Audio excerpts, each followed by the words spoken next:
পৰম্পৰাগত সকলোৱে কোৱাৰ নিচিনাকে নকওঁ মই কিন্তু সঁচাকৈ আপোনালোকক কৈছোঁ মই মানে কথাটো বুজাবৰ কাৰণে এটা অসমীয়া প্ৰবাদ ক'ম যিটো ক'লে বৰ এটা ভাল নেদেখি তথাপি ক'ম যে কেতিয়াবা অসমীয়াত কথা এটা কোৱা হয় যে ভাল দিন আহিলে কুকুৰেও মৈ টানে সঁচাকৈ বিৰোধী দলসমূহৰ এনেকুৱা ভাল দিন আহিছে অসমৰ মানুহবিলাকে সঁচাকৈ পৰিৱৰ্তনৰ কাৰণে এনেকুৱা ধৰণে উন্মুখ হৈ পৰিছে মোৰ এনেকুৱা ভাৱ হৈছে যে যোৱাবাৰ উজনি অসমত আমি বিৰোধী পক্ষই মাত্ৰ 5খন আসন পাইছিলোঁ এবাৰ উজনি অসমত বিজেপি আৰু এনডিএহে 5খনৰ পৰা 13খন আসন পাব বাকি মিনিমাম 33খন আসন এবাৰ উজনি অসমত আমাৰ বিৰোধী দলবিলাকে পাম সেইকাৰণে উজনি নামনি মধ্য অসম সবতে গ'লো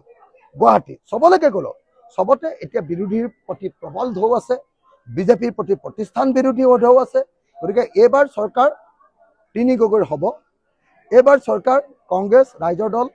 চিপিআই চিপিএম আৰু এজেপিৰ হ'ব এইবাৰ খাটাংকে থাকক আৰু যদি চৰকাৰ হয় মোমাই হিমন্ত বিশ্ব শৰ্মা জেললৈ যাব মানে মই এটা বস্তু দেখিছোঁ যে অতি স্পষ্ট ৰূপত সেইকাৰণে কৈছোঁ যে অৰুণোদয় নাপাম নেকি বুলি বহুত মহিলাই বিজেপি নাহিলে অৰুণোদয় নাপাম নেকি বুলি বহুত মহিলাই ভাবে সেইকাৰণে আমি আগতীয়াকৈ ঘোষণা কৰি দিছোঁ যে আমাৰ চৰকাৰৰ দিনত অৰুণোদয় যিখিনিয়ে পাই আছে তেওঁলোকেতো পাবই বাকি যিখিনি মহিলাই পোৱা নাই তেওঁলোককো পোৱাৰ ব্যৱস্থা কৰি 100% মহিলাক অৰুণোদয় দিব নাম্বাৰ 1 আৰু বৰ্তমান হিমন্ত বিশ্ব শৰ্মা চৰকাৰে মাত্ৰ 1250 টকাকৈ অৰুণোদয় দি আছে আমি 3000 টকাকৈ দিম দ্বিতীয়তে আমি বৃদ্ধসকলক বৃদ্ধ পেঞ্চন 3000 কৰি দিম তৃতীয়তে সকলো মাইক্ৰ ফাইনেন্সৰ ধাৰটো